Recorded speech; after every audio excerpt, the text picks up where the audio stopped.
สบายดีทุกคน มื้อนี้เอาบุญมาฝากทุกคนเด้อ อันนี้แม่นบุญงานแห่กฐินเนาะอยู่วัดบ้านสมสง่าเนาะ ปีนี้อลังการงานสร้างเนาะ โอ้ยยิ่งใหญ่ งานบุญ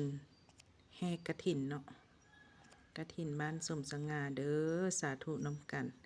ผู้ใดเห็นคลิปนี้ก็ขอให้มีแต่โชคแต่ลาภมีแต่ร่ำแต่รวย มีแต่เงินแต่คำหลั่งไหลเข้าหาบ่ขาดเด้อ ถ้าผู้ใดเห็นคลิปนี้ก็ขอให้ทำมาค้าขายง่ายมือจับอันใดก็ขอให้เป็นเงินเป็นคำขอให้มีแต่โชคแต่ลาภอันนี้แม่นมหากฐินแท้ๆได้ทุกคน งานแห่กฐินเนาะวัดสมสง่าเอาบุญน้ำกันเด้อทุกคนย่อมือใส่หัวน้ำกันเด้อไผเห็นคลิปนี้ก็ขอให้เป็นบุญเป็นทานอันยิ่งใหญ่นึกสิ่งใดทำสิ่งใดก็ขอให้สมมุ่งมาตรปรารถนาขอให้ทุกคนอยู่ดีมีสุขความเจ็บจะได้ความไข้อยาสุมีเด้อถ้าผู้ใดเห็นคลิปนี้ถ้าผู้ใดเห็นแล้วย่อมือสาธุนำกะขอให้มีแต่โชคแต่ลาภเงินไหลน้องทองไหลเข้าบ่ขาดเนาะขอให้ทุกคนมีแต่สิ่งดีๆเข้ามาในชีวิตเนาะงานแห่กฐินนี่ก็ปีหนึ่งเพิ่นก็สิจัดเทื่อนึงเนาะก็สิเป็นงานใหญ่งานอลังการแต่ละปีก็ได้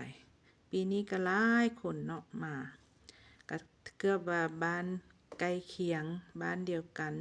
หรือว่าบ้านอื่นๆก็มาเต้ามาโฮมกันเนาะงานบุญมหากฐินสามัคคีเนาะเพิ่นก็สิมีเจ้าภาพมาจัดเนาะไทยบ้านไทยเมืองเพิ่นก็สิเฮ็ดต้นเฮ็ดอันนั้นไปแห่ไปอันนั้นนำกันเนาะหลายๆคนมันจังม่วนงานนี้ก็สิอยู่ระหว่าง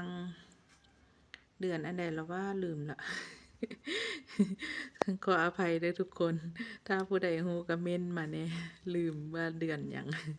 แต่ว่าคลิปนี้ก็ถ่ายมาโดนเติบเนาะโดนเติบแล้วก็บ่ได้เอาลงเนาะก็ผู้ใดเห็นก็มาสาธุโมทนาบุญนำกันเด้อ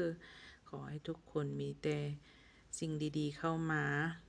ค้าขายง่ายมือมีแต่โชคแต่ลาภเงินก็ให้ไหลเข้ามาบ่ขาดสายเนาะผู้ใดเห็นคลิปวิดีโอนี้ก็ขอให้ทุกคนมีความสุขเจริญรุ่งเรืองขอให้ร่ำให้รวยเนาะอันนี้เป็นบุญใหญ่เอาบุญใหญ่มาฝากมาต้อนทุกคนเนาะขอให้ทุกคนย่อมือใส่หัวนำกันเด้อสาธุสาธุนำกันเด้อทุกคนผู้ใดก็บ่น้อยหน้าได้ผู้ใดก็ได้เนาะ ทั้งฟ้อนทั้งเต้นทั้งฟ้อนทั้งรำเนาะอยู่วัดสมสง่านี่เพิ่นกำลังสิปลูกสร้าง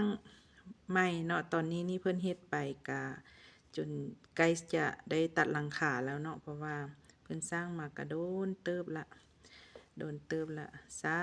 ธุสาธุสาธุนำกัน